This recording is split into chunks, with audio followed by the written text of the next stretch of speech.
La voile est-elle l'avenir du transport maritime de marchandises? Voilà le thème du sujet de la semaine. Et pour découvrir ceux qui innovent en la matière, j'accueille Guillaume Legrand, bonjour, fondateur et directeur de TOWT, T-O-W-T, c'est le nom de votre entreprise. Bonjour, Romain Gransart, bonjour, directeur communication, marketing et gestion de projet chez Airo. Et puis avec nous en visioconférence, Bertrand de Rennes, qui est secrétaire général de l'AFCAN, de l'Association française des capitaines de navires. Bonjour, est-ce que vous m'entendez bien? Est-ce que la liaison est bonne? Bonjour monsieur, je vous entends bien. Bon, c'est parfait, à tout de suite. Une information que j'ai trouvée d'ailleurs sur le site de l'AFCAN sur la pollution du transport maritime. 3% des émissions de gaz à effet de serre aujourd'hui, prévision 2050, 17% des émissions de gaz à effet de serre si rien ne change. Le retour à la voile, c'est évidemment l'une des solutions pour empêcher ces prévisions d'aboutir. Guillaume Legrand? C'est une évidence. Au large, le vent est abondant, contrairement à ce qu'on peut intuiter ou ressentir à terre. Il est aujourd'hui largement prévisible. On a des solutions de routage qui sont très très fines, très très bonnes. Et donc on n'a plus ni ce qu'on appelle la pétole, c'est-à-dire plus de vent ou les grosses tempêtes. Donc on sait parfaitement aller à une vitesse donnée qui est celle que les chargeurs, donc les clients nous demandent, et de façon très décarbonée. Donc le vent est très abondant, très prédictible, une véritable source première d'énergie. Elle est évidemment renouvelable et la voile présente le meilleur rendement. C'est-à-dire que pour capter ce vent et le transformer en vitesse d'une carène, donc d'une coque qui déplace beaucoup, qui est très lourde, c'est la meilleure façon que de capter cette énergie-là. On pourrait mettre des éoliennes sur des coques, ça marcherait beaucoup moins bien. Donc évidemment, le vent fait probablement partie d'un bouquet de solutions, mais en tout cas, il peut se traduire de façon commerciale, et c'est ce que nous, chez TOWT, on fait, dans une proposition de valeur qui est d'une décarbonation qui est drastique et qui peut être valorisée. Alors, chez TOWT, vous avez commencé par réhabiliter, entre guillemets, des vieux voiliers de fret, leur redonner une vie, mais là, ça y est, vous construisez des navires avec quelle technologie? Quelle option? Tout à fait. On a fait avant, on a utilisé ses ancêtres pour tout de même transporter de l'ordre de 1500 tonnes de marchandises aujourd'hui. On a pu labelliser, créer un label qui s'appelle Anemos. On a labellisé 1 million de produits. On arrive donc à créer un marché et l'émergence véritablement d'un levier de valorisation. Aujourd'hui, alors... ces nouveaux navires, je n'en suis pas encore aux annonces. J'en suis au fait qu'on a choisi un chantier qui est français, et donc on en est très content. Suite à une procédure d'appel d'offres qui a duré 6 mois, depuis juillet dernier, c'est un navire de près de 4000 m² de toile qui transportera près de 1200 tonnes de marchandises à près de 11 nœuds, c'est-à-dire qu'on traverse l'Atlantique en 12 jours. On mutualise toutes les technologies fiabilisées qui existent, c'est-à-dire ça va être des enrouleurs, ça va être des tubes, c'est des coques acier, c'est des gréements donc largement automatisés pour que, avec 7 marins, on puisse donc déplacer ce navire très rapidement, ainsi qu'avec 12 passagers. Et avec des voiles qui ressemblent aux voiles classiques, si j'ose dire. Des voiles de Dacron qui sont des voiles qui marchent quand même très bien, à toutes les allures, et ça c'est important, c'est-à-dire qu'on rentre dans le vent au près, mais surtout on sait très bien aller au portant. Je vous pose la question parce que quand moi je me suis penché sur ce marché du retour de la voile pour le fret, il y a plein de technologies différentes qui sont choisies, et notamment chez Airo. D'ailleurs, vous êtes venu avec votre prototype de... alors, est-ce qu'on appelle ça une voile, une aile? Vous appelez ça comment, vous? Alors, on appelle ça une aile de propulsion, une aile articulée, qui utilise tout simplement les principes de l'aéronautique. Puisqu'une aile d'avion, par rapport à des voiles conventionnelles, est à peu près 2 fois plus performante en termes de propulsion. Donc, c'est un premier élément qui est rigide, avec derrière, en fait, un volet qu'on peut adapter et qui crée une fente permettant de refaire de l'écoulement et qui, selon nous, est extrêmement intéressante dans le transport maritime puisqu'il ne nécessite pas d'équipage additionnel. Elle est entièrement automatisée et donc elle ne nécessite pas non plus de compétences en termes de manœuvre de voile. Et il s'adapte parfaitement aux navires existants. Que ce soit des constructions nouvelles. C'est-à-dire que sur un vieux, entre guillemets, je me dis, vieux navire, vous pouvez rajouter ces voiles. Exactement. On peut venir, on appelle ça soudé à ponter, comme des grues de manutention par exemple, avec un renforcement structurel qu'on est capable d'estimer, à quai, donc sans sortir le bateau de l'eau. Et donc relativement simplement, on peut les adapter. Ça dépend des navires, de leurs contraintes. mais sur une très grande majorité des cas, c'est une solution extrêmement performante. Donc vous les appelez les Ocean Wings, c'est ça? Les Ocean Wings, et exactement. elles sont déjà prévues pour un bateau qui s'appelle le Canopé, c'est ça? Le Canopé, alors, tout à fait. Là aussi, on en est au stade de la construction? Là, ça y est, on a lancé donc le Canopé. Le contrat a été signé en novembre 2020. Le bateau sera livré fin 2022 pour le groupe Ariane. Et il transportera en fait les composants de la fusée Ariane 6 de l'Europe vers la Guyane française. Et le bateau est en cours de construction au chantier Neptune en Hollande, avec Gifmar et Alizé, enfin Zéphyr et Boré. Bon voilà, je voulais présenter vos projets respectifs pour commencer. Avant, vous l'avez déjà abordé, mais de poser la question des avantages et des faiblesses supposées de ce retour à la voile. Bertrand de Rennes, alors évidemment, ça peut sembler sur le papier comme ça rétrograde de se dire on revient à la voile pour faire avancer les cargos. Est-ce que vous pensez que c'est l'avenir de ce secteur ? Ça peut être l'avenir à condition que les habitudes commerciales changent énormément. Parce que j'ai entendu un interlocuteur dire que la capacité de l'emport du navire sera 1200 tonnes. C'est un navire très très petit, excessivement petit par rapport à ce qui existe aujourd'hui. Donc si on veut toujours avoir un transport de masse comme on a actuellement, à des vitesses un peu élevées quand même en ce qui concerne les porte-conteneurs, eh bien la voile ne sera pas l'avenir à court terme, même à moyen terme, quoi. Il va falloir qu'on change notre habitude de vouloir des marchandises en masse importante et dans un délai assez court. Est-ce que ça peut, et on reviendra et je donnerai la parole à mes interlocuteurs ici sur ce plateau, mais je vous entends un peu en longueur, Bertrand de Rennes, est-ce que ça peut être aussi quand même une énergie d'appoint? On voit notamment cette idée de cargos qui ont alors ce ne sont pas des spies, ça ressemble plutôt à une voile de kitesurf qui vient alors d'ailleurs, ça apporte quel pourcentage de l'énergie nécessaire aux cargos, ces voiles gigantesques là? Alors, ça fait déjà très longtemps qu'on a fait des essais avec des voiles, comme vous dites, de kitesurf. Alors, le pourcentage exact, je ne le connais pas, mais je dirais qu'il est aux alentours, il est entre 5 et 10%. Et ça ne peut être qu'un apport. Ça ne peut pas être le mode de propulsion principal à partir du moment où on atteint une certaine taille de cargo. C'est un peu le bémol que je voudrais apporter, même si je suis très favorable à ce retour de la voile, parce que effectivement, au niveau environnemental, c'est quand même très bien. Mais tant qu'on voudra des marchandises en masse et rapidement, il y a quand même des mentalités à faire évoluer et le besoin actuel ne correspond pas à la propulsion des navires à voile. Alors ça, c'est passionnant. Guillaume Legrand, c'est vrai que vous êtes en train de faire la démonstration, ou vous souhaitez faire la démonstration avec, parce que vous avez évoqué ce logo, ce label Anemos, ça permet aux consommateurs, parce que ce que dit Bertrand de Rennes, c'est qu'il faut que nos comportements de consommateurs changent pour que la voile puisse s'imposer. Vous dites, on a un logo qui informe le consommateur que son produit a été transporté sur un bateau à voile, quoi. Si on commence par se dire que le futur sera l'image du présent, que le présent sera l'image du passé, que rien ne change, à ce moment-là, rien ne change. Et commandant, vous avez tout à fait raison de dire que si on veut faire exactement la même chose avec de la propulsion vélique, on va avoir un problème technologique, tout simplement. Aujourd'hui, évidemment, le pétrole et les différents hydrocarbures qui transportent 90% des flux mondiaux sont finalement la structure, le squelette de l'économie mondiale. Nous, sur les kites, c'est également très intéressant. Et je crois qu'il faut différencier des approches technologiques. On a donc des apporteurs de technologie. Et je crois que chez Ocean Wings, c'est en train largement d'en faire la démonstration de ce qui pourrait s'adapter à de l'existant. Alors, je crois qu'on peut citer également Yves Parlier et Beyond the Sea, qui fait un travail extraordinaire et remarquable sur cette technologie de kite ainsi que Airseas, utilisant des technologies Airbus notamment pour comprendre ces écoulements-là. Si la flotte mondiale était intégralement équipée de ces kites, on aurait quand même une réduction importante de son bilan carbone.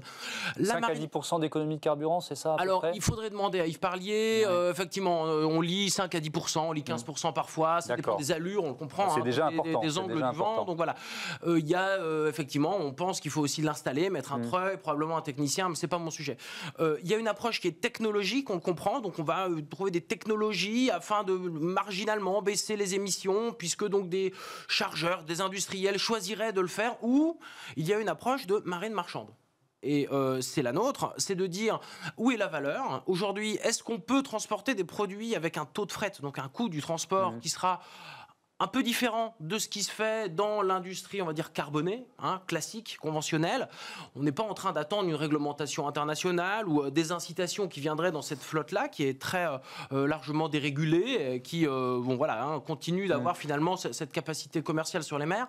Nous, on a, alors je veux citer le groupe C'est Moi, par exemple, le chocolatier bien connu des Français, qui remplit nos cales à un taux de fret plus important chez nous, puisqu'ils peuvent utiliser de cette façon-là des cales qui sont mieux ventilées, donc un transport plus qualitatif, et ce label pour valoriser une origine qu'ils appellent... Est-ce que ça rend les produits plus chers à l'achat ?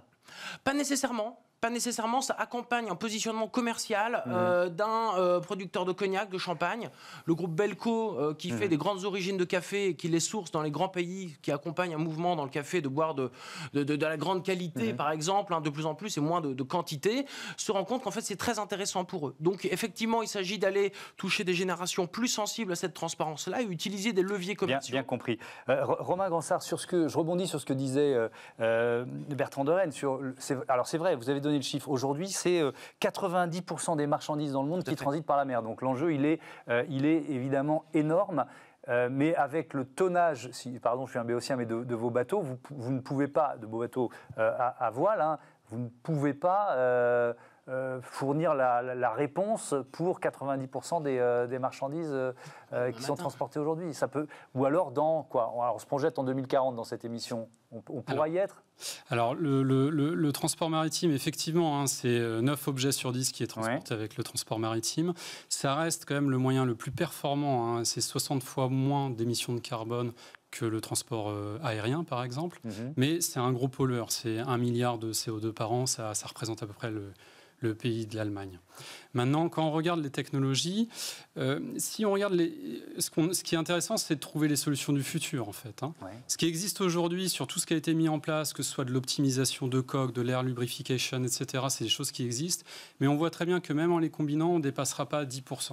Or, les enjeux, c'est 40% de réduction en 2030, 70% de réduction en 2050. Sur la propulsion éolienne, on peut faire un comparatif des solutions et autres, mais nous, par exemple, ce qu'on voit avec les Ocean Wings, on peut aller jusqu'à 45% d'économie de carburant sur les bateaux. Quel que soit le tonnage ? Alors, ça dépend du bateau, du tonnage, des conditions de vent et de la vitesse, bien sûr. Ce qui est intéressant avec le nôtre, c'est qu'on peut multiplier les systèmes, donc augmenter la propulsion. Sur un bateau comme Canopée, par exemple, on est de l'ordre de 20 à 35% de réduction d'émissions. Donc, on a déjà des technologies qui sont en train de s'améliorer, mais on a des technologies qui commencent à être évoluées, abouties et qui apportent des premières solutions. Ce n'est pas la solution miracle. Tout le monde est en train de travailler dessus. Nous, on a une conviction dans l'hybridation pour accompagner l'existant, les contraintes actuelles des armateurs et répondre aux enjeux de pollution de la planète et répondre à leurs problématiques. Donc, quand vous parlez d'hybridation, ça veut dire qu'un cargo existant qui se propulse, j'imagine, au diesel, pourrait avoir des voiles d'appoint, c'est ça, et donc réduire assez largement sa consommation de carburant, c'est ça ? C'est déjà ce qu'on est en train de concevoir. Donc Canopée, ça a été une conception du cabinet d'architecture navale VPLP, où on fait ce type d'hybridation. Donc une propulsion, ce qu'on appelle une propulsion thermique, avec de l'apport éolien, mais c'est aussi vrai pour les carburants du futur. On parle des différents carburants qui arrivent, qui ne sont pas encore tous matures, qui peuvent engendrer un surcoût. L'éolien reste extrêmement intéressant pour ce type de carburant, puisque de toute manière, pour l'armateur, ça lui permet d'économiser du carburant et donc de gagner en compétitivité. Bertrand de Rennes, je reviens vers vous. Ça suppose des investissements très lourds, de faire basculer le transport maritime de fret vers la voile massivement. Oui, c'est sûr. Mais je ne vais pas rentrer dans les détails parce que je suis bien moins, ma qualification est moins dans ce domaine, mais à mon avis, je reviens sur ce que j'ai dit déjà. Avant qu'on arrive à faire naviguer les cargos à la voile, il faut qu'on accepte, par exemple, de recevoir du fret qui vient de l'autre bout du monde. Non pas l'avoir en 1 mois ou un mois et demi, l'avoir en 3 mois ou 4 mois. Je pense que c'est le frein majeur actuellement. Le temps de transport. Oui, parce que, comme vous le savez, quand un produit est manufacturé, par exemple en Chine, entre le moment où il sort de l'usine et le moment où il arrive sur le marché en France, c'est un produit qui ne rapporte pas. Donc, la personne ou la société qui l'a acquise et qui veut le revendre, elle est plutôt intéressée par un transport très rapide et en masse.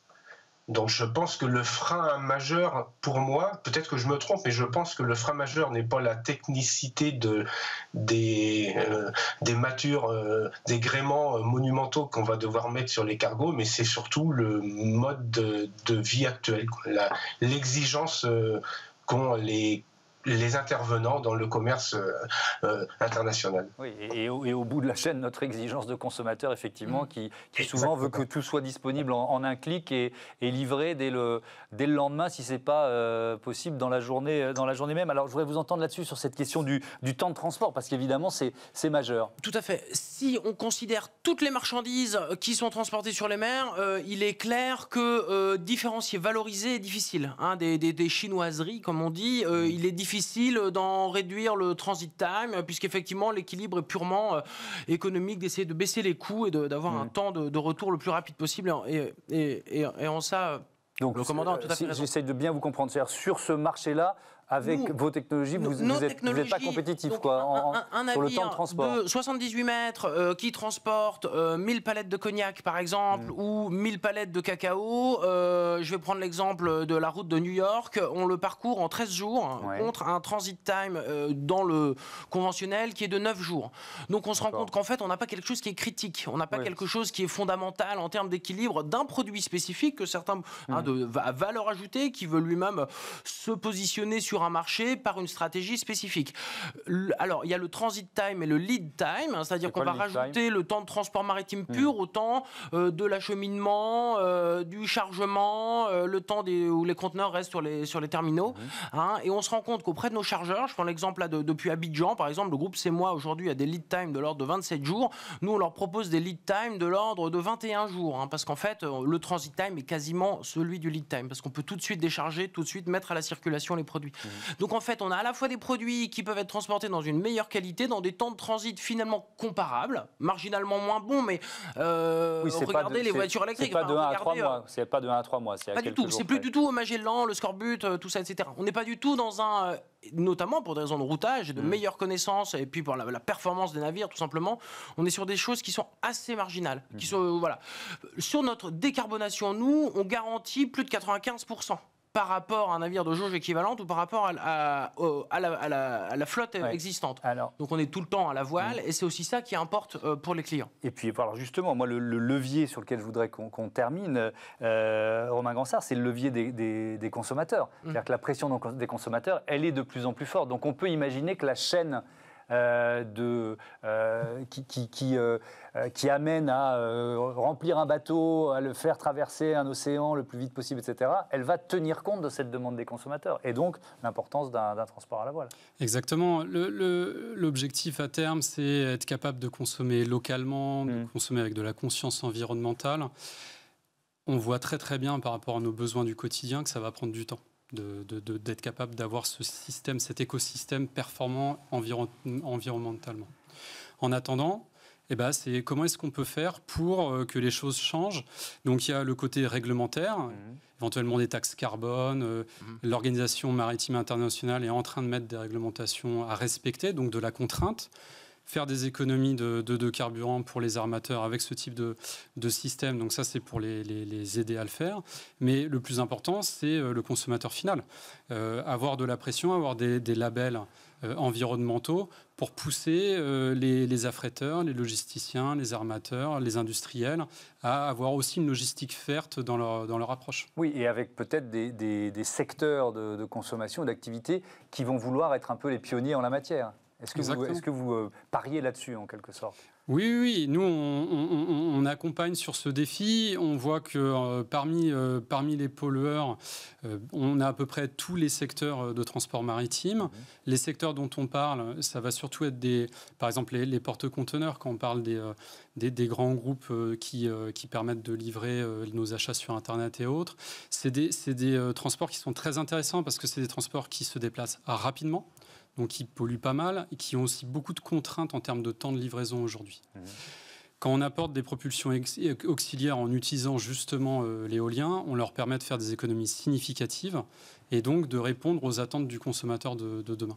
Merci beaucoup, merci à tous d'avoir participé à ce débat ici en plateau et merci également à Bertrand de Rennes qui était avec nous en visioconférence. Merci à tous les trois. On va changer d'univers tout de suite, on décortique le marché des fintech grâce à Smart Money.